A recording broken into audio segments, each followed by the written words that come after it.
moment with Mary. Mary, tell us what your thoughts are on the assisted dying bill and the vote that's happening on Friday. Well, first of all, I must say I'm very disappointed. I'm disappointed that Kim chose that when she was first out the ballot, because I don't think a private member's bill with such a short time to be able to discuss the issues, these important issues, is enough for such an important issue upon which my constituents are clearly divided, 50-50 with a few more against the bill, and other MPs are in the same position. It is not 80-20, 70-30.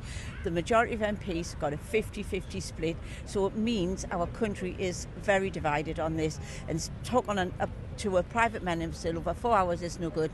I put in to speak. I was the 86th MP last Tuesday to put my name down to speak. It is very unlikely that I will be called to be able to speak against the bill.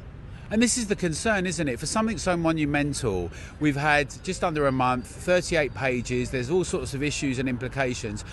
This really needs to be thrashed out, doesn't it? And this isn't enough time to do it at all. It's not enough time, and I think the government have to find a way to do this. If the government brought in a bill on assisted suicide, that would have connotations that the government expected the country to vote against, vote for it, that the government are saying this is something that must come in. So the government do have the hands tied there, but there has to be another way to thrash this out and to look at the very complex issues.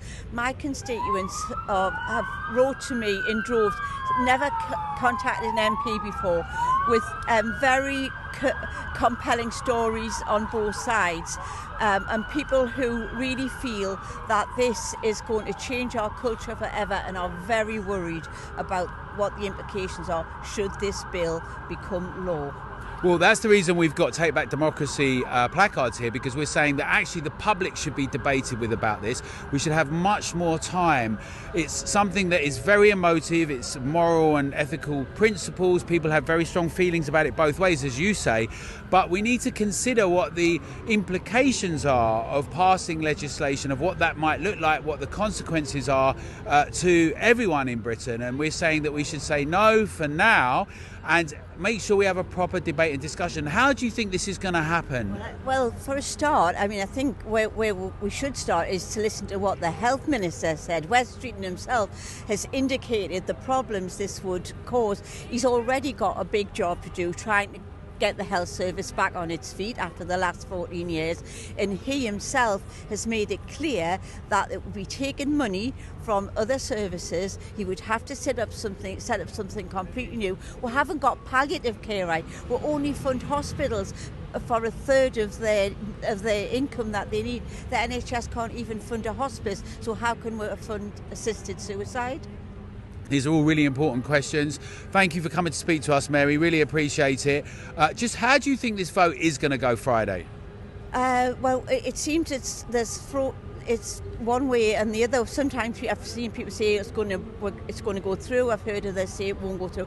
I'm hoping the amendment to kill the bill at this stage, because of the lack of democracy in the bill, just amongst MPs, never mind out there in the general public. And we are voted to represent our constituents. If we can't represent them properly in there, we haven't got a hope in hell's chance of being able to do it in any other forum or for the public to have a say.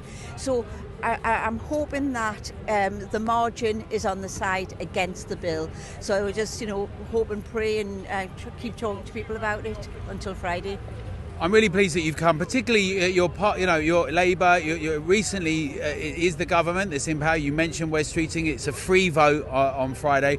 We're encouraging all of you to speak to your MPs, to let them know how you feel about this. Make sure we can thrash this out. We're saying, tell them no, we haven't had enough time, and let's get this as a big national discussion with all the public. It's too essential to allow this just to be rammed through. Make your voices heard together. Thank you very much, Mary. And thank you for what you're doing.